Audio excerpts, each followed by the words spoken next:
세상에, 나한테 무슨 일이야? 소미경 씨는 텃밭에 모종을 심은 후 간신히 몸을 가누지 못한 채 외쳤다. 56살의 할머니는 하복부의 통증에 다시 한번 비명을 지르며 침대 사이에 웅크렸다. 또 다른 공격으로 약간 헐떡이며 여자는 공포에 질려 생각했습니다. 결국 이것은 전에 일어난 적이 없었습니다.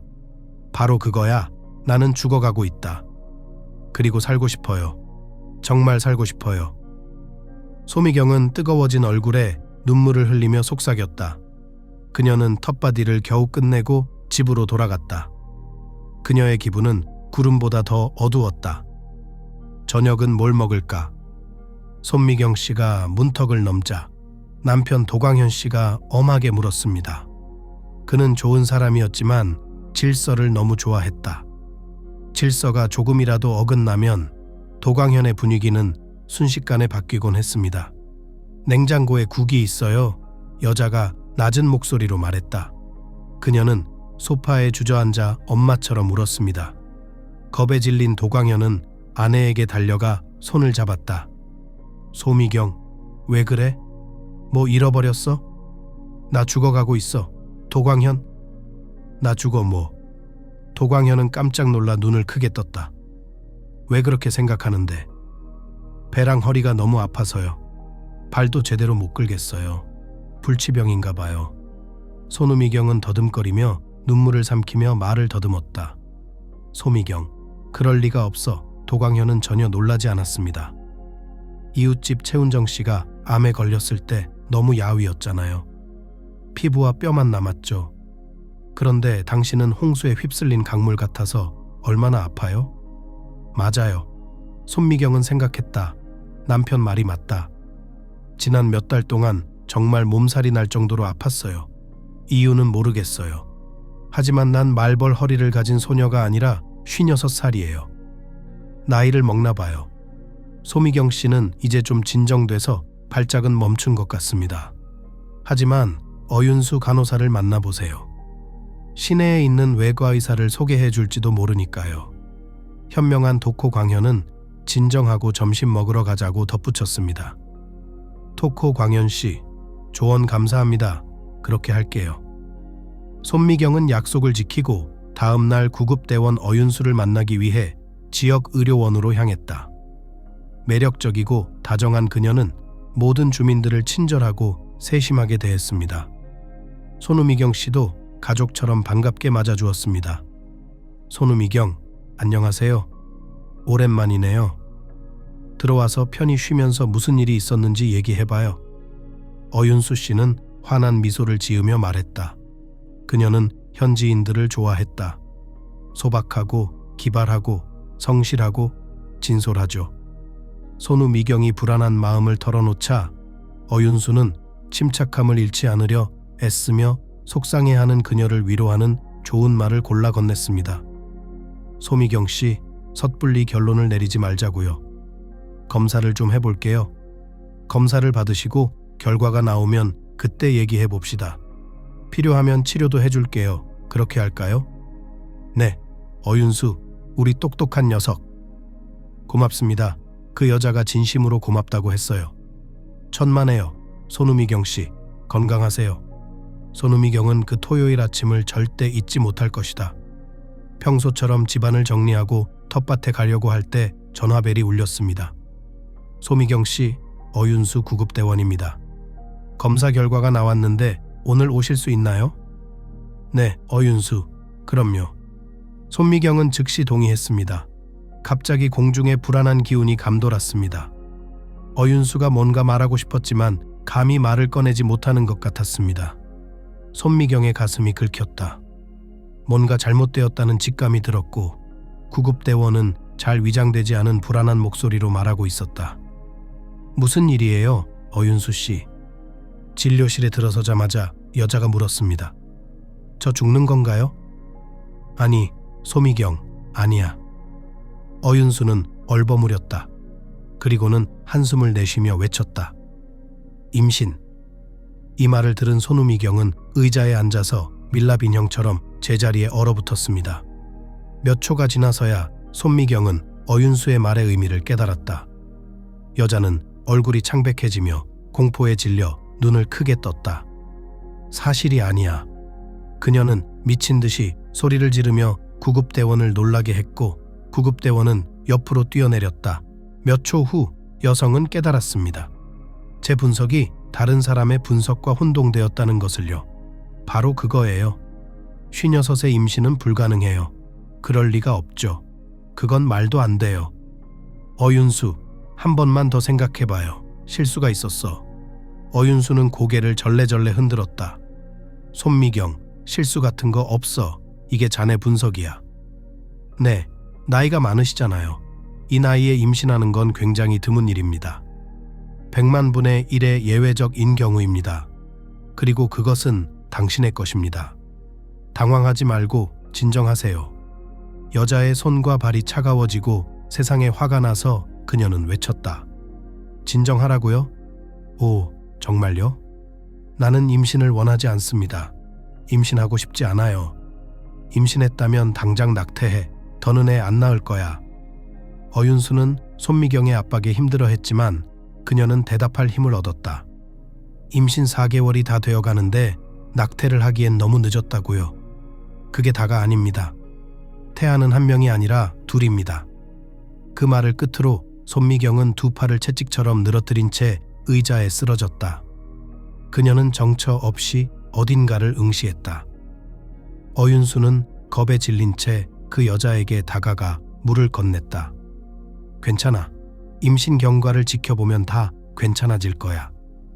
어윤수는 극도로 흥분한 상태였지만 최선을 다해 여성을 안심시켰다. 의사 생활을 하면서 이런 경우는 처음이었기 때문입니다. 더 도와드릴 게 있나요? 어윤수는 손미경 씨가 조금은 회복이 되었는지 물었다.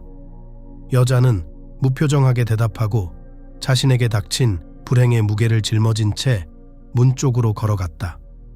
어윤수는 말없이 그녀를 바라보며 혼자 생각했다. 그녀에게 임신은 불행이 아니라 오히려 행복이 될 것이라고. 그녀와 차신영은 몇 년 동안 아이를 갖기 위해 헛된 노력을 해왔다. 임신을 위한 수많은 헛된 시도는 아무 소용이 없었습니다. 결국 두 사람은 헤어졌고 가정생활을 꾸리지 못했습니다. 그리고 상황은 더 나빠졌습니다. 어윤수는 어린이 병원 동료들에게 시험대에 올랐습니다. 항상 놀림을 당했죠. 마치 장화 없는 구두 수선공처럼요. 어윤수는 더 이상 견딜 수 없어 포기하고 시골로 내려갔습니다. 적어도 이곳에서는 아무도 그녀에 대해 알지 못합니다. 손우미경의 임신 소식을 접한 어윤수는 마치 누군가 자신의 마음속에서 아기 이야기를 다시 꺼내어 가슴속 묵은 상처를 터뜨린 것처럼 자신이 아니었다. 손미경은 마치 자신이 지은 죄에 대한 신에 버린 것처럼 임신에 대해 전혀 다른 인식을 가지고 있었다. 하지만 무슨 죄 때문에? 남편 도광현과 함께 고향 마을에서 진실과 양심에 따라 살았던 손미경 씨 부부는 딸을 낳았다. 두 사람은 딸 사정은을 낳았다. 예쁘고 똑똑한 딸입니다. 하지만 성격이 까다롭습니다. 그녀는 직업과 삶을 찾기 위해 도시로 떠났습니다. 그러나 그녀는 둘 다 얻지 못했습니다. 그녀는 적은 월급을 받고 카페에서 웨이트리스로 일했습니다. 그것도 잘 풀리지 않았습니다. 그녀는 한 청년과 결혼했지만 6개월 후 그는 그녀를 떠났습니다. 모든 불행에도 불구하고 사정은은 마을로 돌아가고 싶지 않았습니다. 하지만 그녀는 부모님의 물질적 지원을 기꺼이 받아들였습니다. 소미경은 자신의 운명에 대해 불평하지 않았다. 자신이 가진 것은 자신이 가진 것이니까요. 하지만 이제 그녀는 더 이상 견딜 수 없었습니다. 그녀는 오리처럼 좌우로 날아다니며 마을 거리를 천천히 걸었습니다. 걸음걸이조차 달라졌습니다. 그녀의 인생 전체가 눈앞에 스쳐 지나갔습니다. 마을 사람들의 인사가 그녀를 다시 현실로 데려왔습니다. 건강하세요, 손우미경. 사방에서 소리가 들려왔습니다. 여자는 곧 마을 사람들이 자신을 조롱하고 전혀 다른 말을 할 것이라고 잠시 상상했습니다. 그녀는 자신이 늙어서 미쳤다고 생각했습니다. 그런 나이에 아이를 낳지 않는 것은 얼마나 부끄러운 일입니까? 부끄러워요. 손우미경은 조롱과 조롱을 견딜 수 없어 등골이 오싹해졌습니다. 손미경의 머릿속에는 분명한 깨달음이 있었습니다. 도광현의 성격이 무겁기 때문에 그런 운명의 타격을 받아들이지 않을 것이다. 집까지는 작은 가을을 건너는 다리 하나만 건너면 되는 가까운 거리였으니까요. 곧바로 손미경은 생각이 떠올랐습니다. 다리에서 강물에 뛰어들어 쇠사슬처럼 자신을 올가매고 있는 모든 문제를 한꺼번에 없애버리는 건 어떨까? 아, 인생. 난 대부분을 살아왔고 앞으로도 살 것이다. 신은 나를 용서하고 모두를 용서할 것입니다. 손우미경 자신은 힘들게 울타리 너머로 올라가 어두운 물을 내려다보던 순간을 기억하지 못한다. 무서웠지만 뛰어내릴 것입니다. 그녀가 마지막 마크를 찍기까지 몇 초가 남지 않았습니다. 갑자기 날카로운 비명소리가 허공을 찢었습니다. 마침 때마침 근처에 있던 토코의 남편 광현 씨였습니다. 그는 섣부른 발걸음을 내딛는 손미경을 보고 구해냈습니다. 토코 광현은 눈물을 흘리며 임신 사실을 말하는 아내의 모습에 두려움에 몸을 움츠렸습니다. 그래, 내가 꿈꾸던 노년은 이런 게 아니야. 평화롭고 조용합니다. 아기 기저귀와 밤에 우는 것은 계획의 일부가 아니었습니다. 하지만 그래도 소미경을 잃은 것보다는 낫습니다. 토코 광현은 씁쓸하게 생각했다. 감정에 인색했던 도광현은 이제야 아내가 자신에게 얼마나 소중한 존재였는지 깨달았습니다. 임신 소식은 너무도 충격적이어서 도광현과 소미경은 딸 사정은에게 감히 말하지 못했습니다. 아기를 갖는다는 생각 자체에 익숙해질 필요가 있었기 때문이죠. 그리고 곧 그런 일이 일어났습니다. 하나님께서 우리에게 자녀를 보내주신다는 것은 하나님을 기쁘시게 한다는 뜻입니다.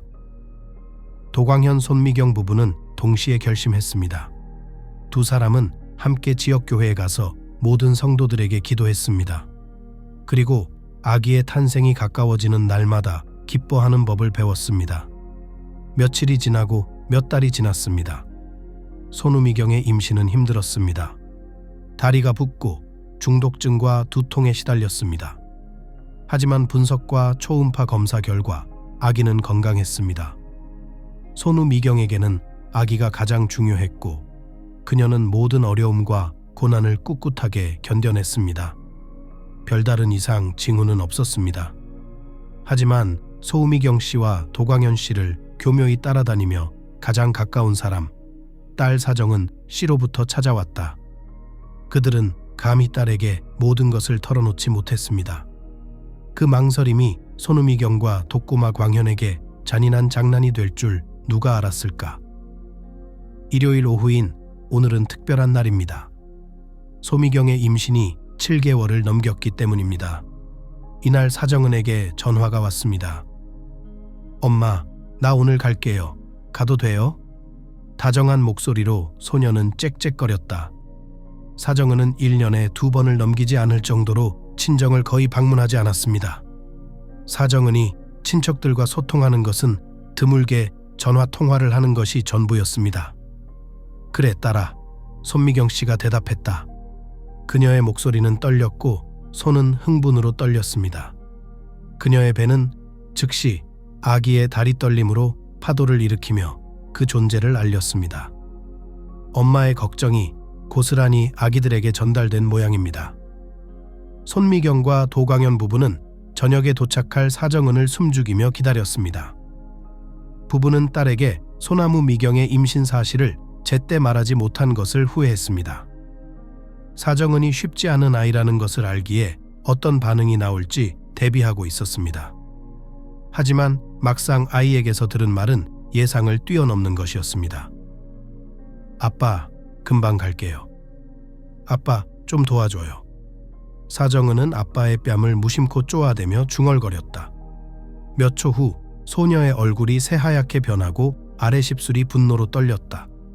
도대체 이게 뭐야? 사정은은 엄마를 바라보며 외쳤다. 너 임신했니? 너 이러기엔 너무 늙었어. 너 미쳤어.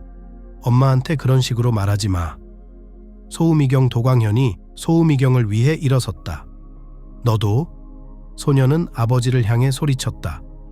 은퇴에 대해, 영원한 것에 대해 생각할 때이며 그들은 아이를 갖는 것에 대해 생각하고 있습니다. 공기뿐만 아니라 부모님의 마음까지 떨리게 하는 사정은의 영혼 없는 비명에 손미경과 도견과는 소스라치게 놀랐다. 뱀이 두 사람의 목을 감싸고 있었기 때문이죠. 도광현은 저렇게 영혼도 없고 무자비할 줄이야 라고 생각했다. 사정은은 더욱 화가 나서 부모님을 마치 태만한 학생처럼 질책했습니다. 미래에 대해 생각해 보셨나요? 네가 얼마나 오래 살지 누가 알겠어. 감히 나한테 너무 많은 걸 기대하지 마세요. 내 인생도 정리해야지. 그 여자애는 나를 원망했다. 필요하다면 당신 애들 뒷바라지 안 할 거야. 나한테 기대지 마. 그 말에 손미경의 피가 식어버렸다. 원망과 괴로움이 그녀를 사로잡았다. 내가 딸을 그렇게 잘못 키워서 이런 대접을 받아 마땅한가? 여자는 생각했지만 답을 찾지 못했습니다. 눈물이 흘렀습니다. 그녀는 딸의 무례한 말을 쓴 약처럼 삼켰습니다. 그녀는 자신을 진정시키고 진정하려고 노력했지만 아무것도 효과가 없었습니다. 갑자기 소미경 씨는 메스꺼움이 목구멍을 타고 올라오는 것을 느꼈고 잠시 후 견딜 수 없는 복통이 온몸을 불태웠습니다. 여성은 비명을 지르며 벽에 기대더니 천천히 바닥으로 미끄러졌다. 토코광현은 그녀에게 달려가 팔을 잡았습니다. 손미경, 왜 그래? 도광현, 나 아파. 구급차 좀 불러줘. 하지만 아직 시간이 안 됐어요. 남자는 혼란스러워 중얼거렸다. 불러. 손미경은 다시 소리를 지르며 애원하기 시작했다. 얼굴이 창백해졌고 견딜 수 없는 극심한 고통으로 얼굴이 일그러졌습니다. 곧바로 손우미경은 눈을 굴리며 도광현의 팔에 힘없이 쓰러졌다. 너무 놀란 나머지 눈물을 참지 못했습니다. 그는 떨리는 손으로 구급차 전화번호를 눌렀습니다. 구급차가 오고 있으니 조금만 참으세요. 산부인과 병원으로 가겠습니다. 구급차가 도착했을 때 이미경 씨는 반쯤 의식을 잃은 상태였고 극심한 통증으로 인해 발작을 일으켰을 뿐이었습니다. 거의 1시간 후에 시립산부인과 병원에 도착했습니다. 수술실로 통하는 크고 넓은 문 앞 소파에 누워 의식을 잃은 손우미경 씨는 남편에게 속삭이는 말만 할 수 있었습니다. 잘 가, 도코 광현아. 애들 잘 돌봐주고 떠나지 마세요. 당신은요? 남자는 눈물을 흘리며 물었다. 난 이제 여기 없을 거야. 손미경 씨는 마지막 남은 힘이 빠져나가는 것 같은 느낌에 힘겹게 말했다. 산부인과 병동에서 보낸 시간이 도광현 씨에게는 영원처럼 느껴졌습니다. 불과 몇 분밖에 지나지 않았지만 두려움과 불안이 그를 완전히 사로잡았습니다. 의학과는 거리가 멀었던 그도 아이가 7개월 조산아로 태어날 것이라는 사실을 깨달았습니다. 이는 곧 건강에 큰 문제가 있을 수 있다는 뜻이었습니다. 소미경 씨 자신도 출산 전부터 모든 것이 안 좋게 끝날까봐 두려운 마음이 컸습니다. 오늘도 그녀의 마지막 말과 걱정은 그녀를 끔찍하게 만들었습니다. 그 고통은 도광현의 가슴을 아프게 했습니다. 서 있기도 힘들었고 앉으면 고개를 뒤로 젖히고 졸기 일쑤였습니다. 어깨를 만지는 손길에 잠에서 깼다. 이봐요, 여기 있으면 안 돼요. 인자한 얼굴의 중년 간호사가 말했다. 하지만 제 아내는 진통 중입니다. 힘든 진통입니다. 도광현은 밝은 표정으로 말했다. 여긴 산부인과 병원이니까 다들 여기서 출산해요. 진통이 끝나고 아기가 태어나면 전화드리겠습니다. 간호사가 약속했다. 사실 그녀는 진통 중인 할머니에 대해 알고 있었습니다. 그리고 그녀만이 아니었습니다. 병원 전체가 이 소식으로 떠들썩했습니다. 은퇴한 여성이 이곳에서 출산하는 경우는 흔치 않으니까요. 물론 그 나이에 출산하는 것은 안전하지 않으며 어떤 아이가 태어날지 알 수 없습니다. 간호사는 이미 끔찍하게 걱정하는 남자를 화나게 하고 싶지 않았습니다. 그녀는 마치 정상적인 출산인 것처럼 보였고 산부인과 병원의 규칙을 따르는 것이 문제였습니다. 네, 물론이죠. 마지못해 동의한 도광현은 고개를 숙인 채 비틀거리며 문을 향해 걸음을 옮겼다. 피곤함에도 불구하고 그는 떠나고 싶지 않았다. 여기 있으면 아내와 더 가까이 있고 소식을 가장 먼저 알 수 있을 테니까요. 집에서는요? 외로운 벽과 울부짖고 싶게 만드는 기억들. 도코 광현 씨는 바로 그런 곳에서 울고 싶었습니다. 딸 사정은이 아니었다면 말이죠. 딸을 본 도코 광현은 가슴속까지 울컥했습니다. 딸은 아무 일 없었다는 듯이 웃으며 친구와 약속을 잡고 전화통화를 하고 있었습니다. 어머니에게 얼마나 냉정하고 잔인한가. 그녀는 불쌍한 어머니를 일찍 병원으로 보냈고 그녀에 대해 전혀 신경 쓰지 않았습니다. 네, 저희는 어머니와 손미경이 그리웠어요. 착한 아이에서 괴물로 변해버린 그 순간이 그리웠어요. 도광현은 더 속상했습니다. 그는 딸을 지나치면서 지금 당장 딸과 대화하는 것이 불가능하다고 생각했습니다. 그는 더 이상 일어설 수 없어 침대에 주저앉았습니다. 잠드는 것도 소용이 없었습니다. 그 순간 그의 눈앞에 선명하고 또렷하게 서 있던 손미경은 마치 그 순간 자신과 함께 방에 있는 것처럼 보였다. 도광현은 자신이 아내를 그렇게 사랑하고 있다는 사실조차 깨닫지 못했다. 그는 아내를 끝없이 사랑했다. 사실 그는 손미경에게 그런 얘기를 거의 하지 않았다. 사실 그는 전혀 말하지 않았다. 결혼식 날만 빼고요. 항상 손미경만 곁에 있었고 도광현은 돌담처럼 그녀의 뒤에 숨어 살았다. 그는 그녀의 아름다움도 친절함도 너그러움도 눈치채지 못했죠. 그런데 이제 손미경이 갑자기 사라졌다. 순간 그는 견딜 수 없는 외로움과 절망감, 그리고 이 세상에 아무도 필요 없다는 절망감을 느꼈습니다. 그 절망감은 그의 마음뿐만 아니라 의사들이 손미경 씨와 아이들의 건강을 위해 사투를 벌이고 있는 수술실에도 가득 차 있었습니다. 여성은 여전히 의식을 잃은 상태였습니다. 하지만 수술은 성공적이었습니다. 이제 생후 7개월 된 두 아기의 작은 몸은 의사와 조산사의 진찰을 받은 후 특수한 공간에 옮겨져 생명을 유지하게 될 것입니다. 젊은 의사 차신영은 참지 못하고 외쳤습니다. 예, 왜 56에 임신을 하고 낙태를 안 했어요? 바보 같으니라고. 정신이 완전히 나갔어. 산부인과 의사는 어디에서 그녀를 보고 있었습니까? 할머니에게 아기를 낳으라고 강요하려면 그렇게 무식해야 해요. 그리고 그녀는 아기를 만기까지 낳았어요. 그보다 더 좋게 말하지 마세요. 할머니는 사경을 헤매고 있어요. 그리고 애들은 살아남아도 분명히 이상이 있을 거예요. 점쟁이를 찾아가지 않아도 뻔한 일이에요. 그의 동료와 동료가 그를 반향했습니다. 닥쳐, 이 멍청이들아. 그래서 분만 중인 여성 앞에서 부끄러워하지 않습니다. 백발의 의사 차성현은 분개했다. 산부인과 병원 주치의는 지나치게 불안해했고 직원의 절반 가까이가 손미경의 수술에 투입됐다. 어쨌든 고령의 여성이 출산을 하는 것은 흔한 일이 아니니까요. 우리 차성현은 사실대로 말하지 않았습니다. 젊은 의사들은 중얼거렸다. 게다가 분만 중인 여성은 어차피 아무것도 들을 수 없으니까요. 그들은 어둠 속에서 잠시 현실로 나온 손미경이 자신의 말의 의미를 알아차렸다는 사실조차 깨닫지 못했다. 곧바로 그녀의 몸이 경련을 일으키듯 떨렸다. 몇 초 후 조산사 중 한 명이 비명을 질렀다. 차성현, 산모의 혈압이 급격히 떨어졌어요. 세상에, 맞다, 심지은. 심장 박동이 약해요. 언제 죽을지 몰라 즉시 심폐소생술을 시작하세요. 모든 스태프가 달려갔지만 최악의 상황이 벌어졌습니다. 20분 후 심지은 씨가 쓰러졌습니다.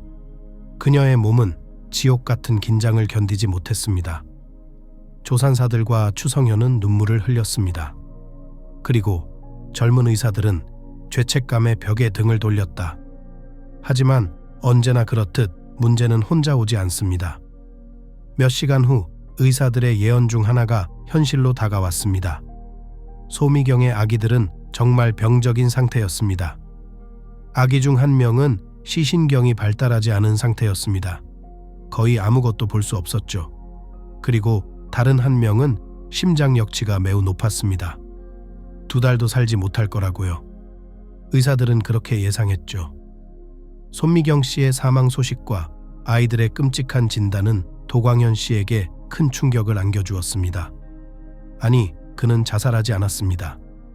하지만 그의 뇌는 그 일을 영원히 받아들이기를 거부했습니다. 마을 소녀들은 독고광현과 손미경에 대해 이야기하고 있었다. 야, 도광현이 손우미경이 죽고 나서 미쳐버렸어. 그건 십자가야. 저도 들었어요. 이웃 중 한 명이 짹짹거렸어요. 저도 동감이에요. 어제 손우미경의 장례식이 언제냐고 물어봤어요. 그는 미쳐서 말도 안 되는 소리를 했어요. 그 남자는 슬픔을 견디지 못했어요. 심지어 산부인과 병원도 안 가더라고요. 정말 안쓰러워요. 마을 소문은 흔히 소문과 같지만 이번 소문은 도광현 씨의 딸 사정은 씨가 믿고 싶지 않은 끔찍한 진실로 밝혀졌다. 어머니의 갑작스러운 죽음은 그녀를 뒤흔들었습니다. 항상 부모님이 곁에 계실 거라 생각했고 부모님의 임종을 준비하지 못했기 때문입니다. 하지만 어머니의 죽음이 자신의 잘못이라는 생각은 전혀 하지 못했습니다. 사정은의 마음은 너무 무뎌져서 죄책감을 느끼지 못했고 회개할 생각도 하지 못했습니다. 아빠, 엄마, 장례 치러야 해요. 자, 장례는 우리가 결정하자. 걱정된다고 소녀가 말했다. 딸이 뭐야? 무슨 소리야? 누구를 묻어? 엄마는 친척집에 갔어. 네 할머니한테. 곧 돌아올 거야. 도광현은 아무 일 없었다는 듯이 대답했다. 아빠, 뭐 하는 거예요? 할머니는 오래전에 돌아가셨고 어제 엄마도 돌아가셨어. 사정은 또 죽은 사람에 관한 어른 책을 읽고 있구나. 도광현이 말하며 고개를 저었다. 엄마가 와서 너한테 혼낼 거야. 아, 그러시겠지. 밖 날씨 좀 봐라. 해가 밝게 빛나고 있다. 산책하러 가자. 안 그러면 학교 가야지. 시간 없어가. 사정은 가. 너무 늦게까지 나돌지 말고 일찍 들어와서 엄마랑 아빠가 걱정하지 않게 해라. 사정은은 무서운 표정으로 아버지를 바라보며 아무 말도 하지 못했다. 그녀는 아버지의 말을 듣고 매우 무서워했다. 팔다리가 두려움에 떨렸습니다. 몸을 가누지 못한 사정은은 거리로 뛰어나가 이웃집 문을 온 힘을 다해 두드렸습니다. 화지현 이모, 문 좀 열어주세요. 큰 소리로 외쳤습니다.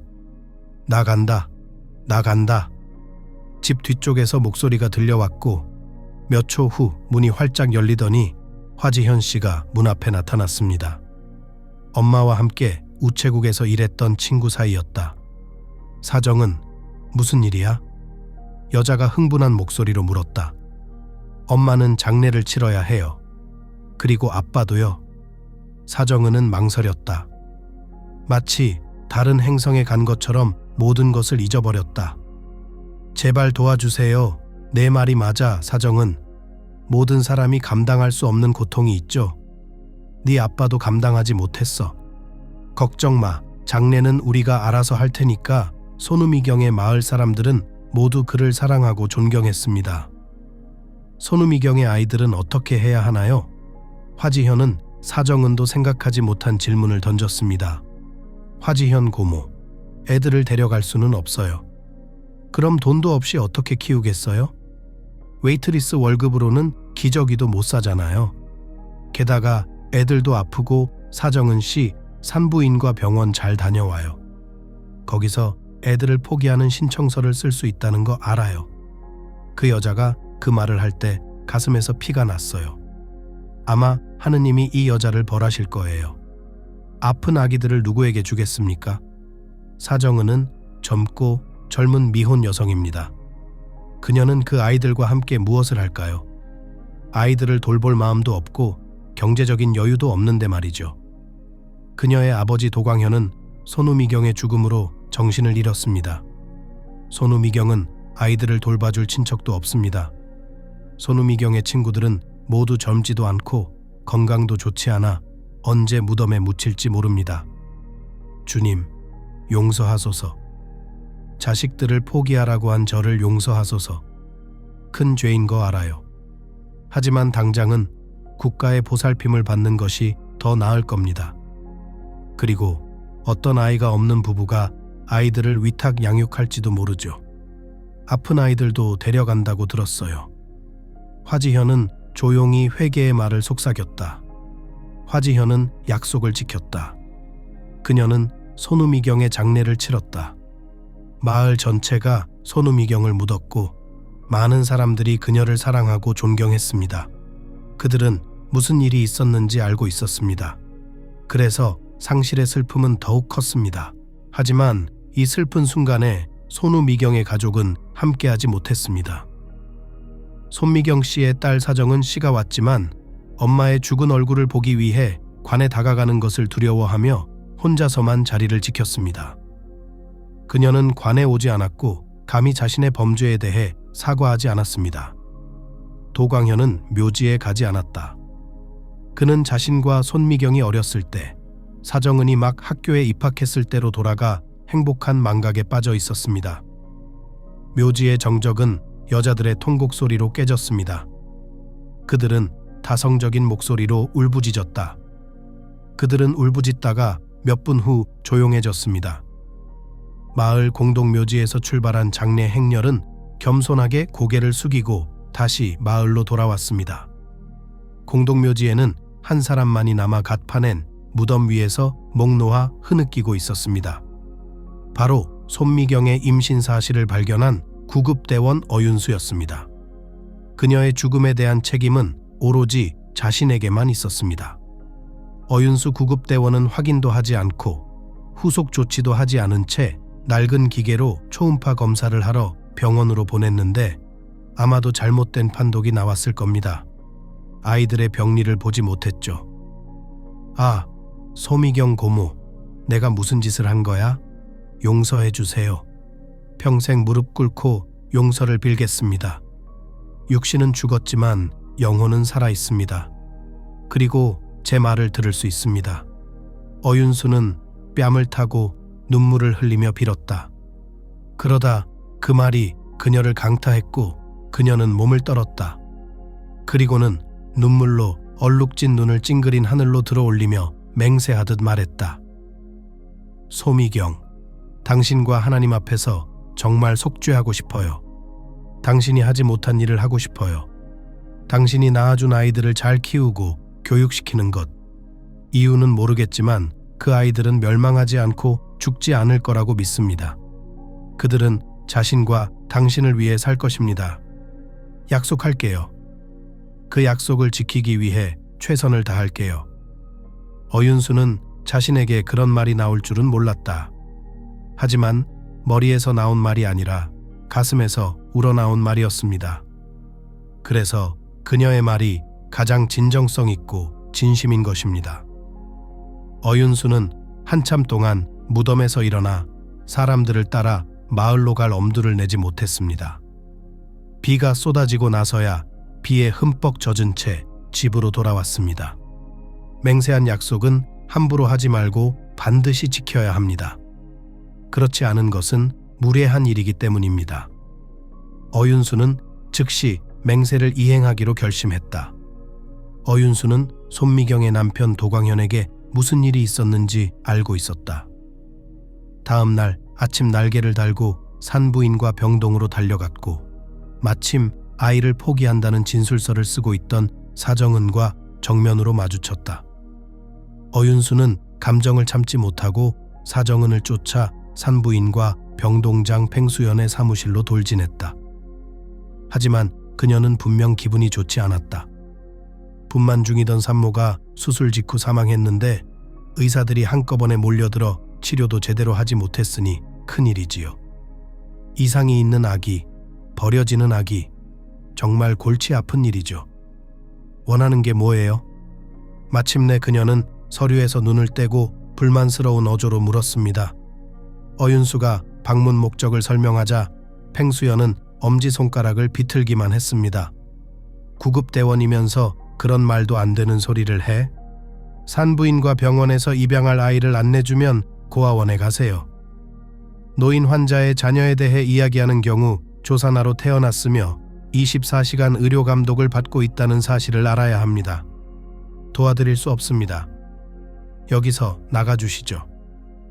어윤수는 깜짝 놀라 몇 초 동안 말을 잇지 못하다가 아무 말 없이 방을 나갔다.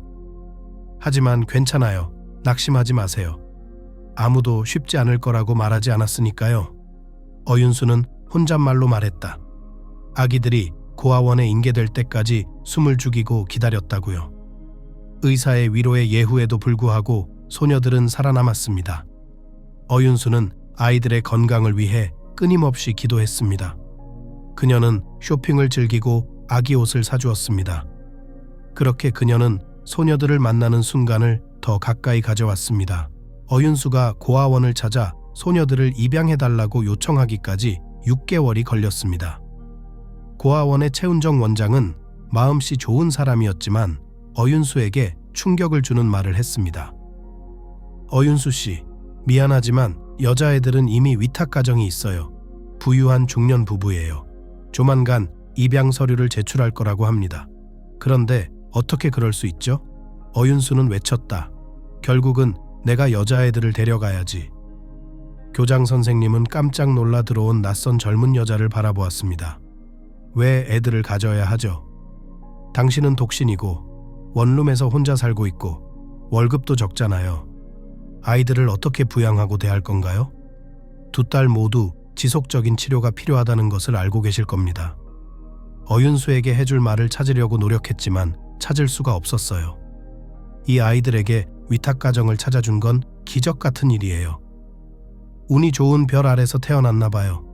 최은정 씨는 자신 있게 말했다. 어윤수는 자신이 아니었고 이제 끝이라는 것을 깨달았고 소녀들을 되찾지 못할 것이고 손미경의 무덤에서 한 약속을 지키지 못할 것이라는 것을 알았다. 잔인한 인생, 정말 싫어요. 소녀는 분노와 고통으로 몸을 떨며 눈물을 흘렸다. 갑자기 문을 두드리는 소리가 들리더니 한 남자와 한 여자가 사무실로 들어왔다. 최은정 씨, 입양 서류를 가져왔습니다. 여자가 폴더를 내밀며 말했습니다. 안녕하세요. 감사합니다. 추지윤, 공영재 씨 앉으세요. 어윤수는 지금 나갑니다. 교장 선생님이 여학생을 향해 못마땅한 눈빛을 보내며 말했다. 어윤수는 소녀의 양부모가 눈앞에 있다는 것을 짐작했다. 그렇게 간절할 줄은 몰랐던 소녀는 자신의 이야기를 들어달라고 애원했습니다. 안타까운 사연을 진심을 담아 진솔하게 이야기하는 그녀의 모습에 춥지윤과 공영재의 마음도 녹아내렸습니다. 어윤수 씨, 우리는 당신이 착하고 착한 사람이라는 것을 알 수 있습니다. 하지만 여전히 아이들을 포기하지 않을 거예요. 비싼 치료가 필요하다는 거 알잖아요. 하지만 보모 자리를 제한할 수 있어요. 그럼 항상 아이들과 함께 할 수 있을 거예요. 동의하시겠어요? 네. 어윤수는 이게 유일한 기회라는 것을 깨닫고 조용히 말했다. 아이들 이름은 뭐라고 지을 건가요? 남편과 저는 소미경, 공영재라고 짓기로 했어요. 추지윤이 웃으며 말했다. 손우미경이라는 말에 어윤수의 얼굴이 환하게 밝아졌습니다. 모든 일이 잘 풀릴 것 같다는 생각이 들었기 때문이었다. 앞으로 험난한 여정이 기다리고 있었습니다. 하지만 양부모의 돈과 어윤수 씨의 기도가 큰 힘이 되었습니다. 공영재는 갓난아기 때 해외에서 고가의 심장 수술을 받았습니다. 손미경은 안경을 쓰고도 자신의 눈으로 세상을 볼 수 있도록 안과 수술이 필요했습니다. 18년의 세월이 하루처럼 지나갔습니다. 어윤수 씨는 그 시간 내내 그녀의 곁을 지켰습니다. 양부모, 소녀들과 함께 큰 개인주택에서 살았습니다. 첫날부터 어윤수 씨는 단란한 가족의 일원으로 대접받았습니다. 어윤수 덕분에 손미경과 공영재는 말썽꾸러기 소녀에서 예의 바르고 똑똑하고 착한 소녀로 변했습니다. 이들은 곧 명문대 학생이 될 것입니다. 어윤수가 직접 가족을 만든 것은 아니지만 원해서 만든 것은 아니었습니다. 소녀들은 그녀의 가족이 되었습니다. 어윤수는 자신에게 이보다 더 좋은 가족을 생각할 수 없었습니다. 딸들이 엄마라고 부르던 날은 어윤수 씨 인생에서 가장 행복한 날이었습니다. 어윤수는 그때야 비로소 자랑스럽게 말했습니다. 손미경 고모, 내가 해냈어요. 내가 약속을 지킬 수 있었어요. 이모는 지금 하늘나라에서 행복해야 하고 저는 이 땅에 있잖아요. 언젠가 다시 만나게 될 거야.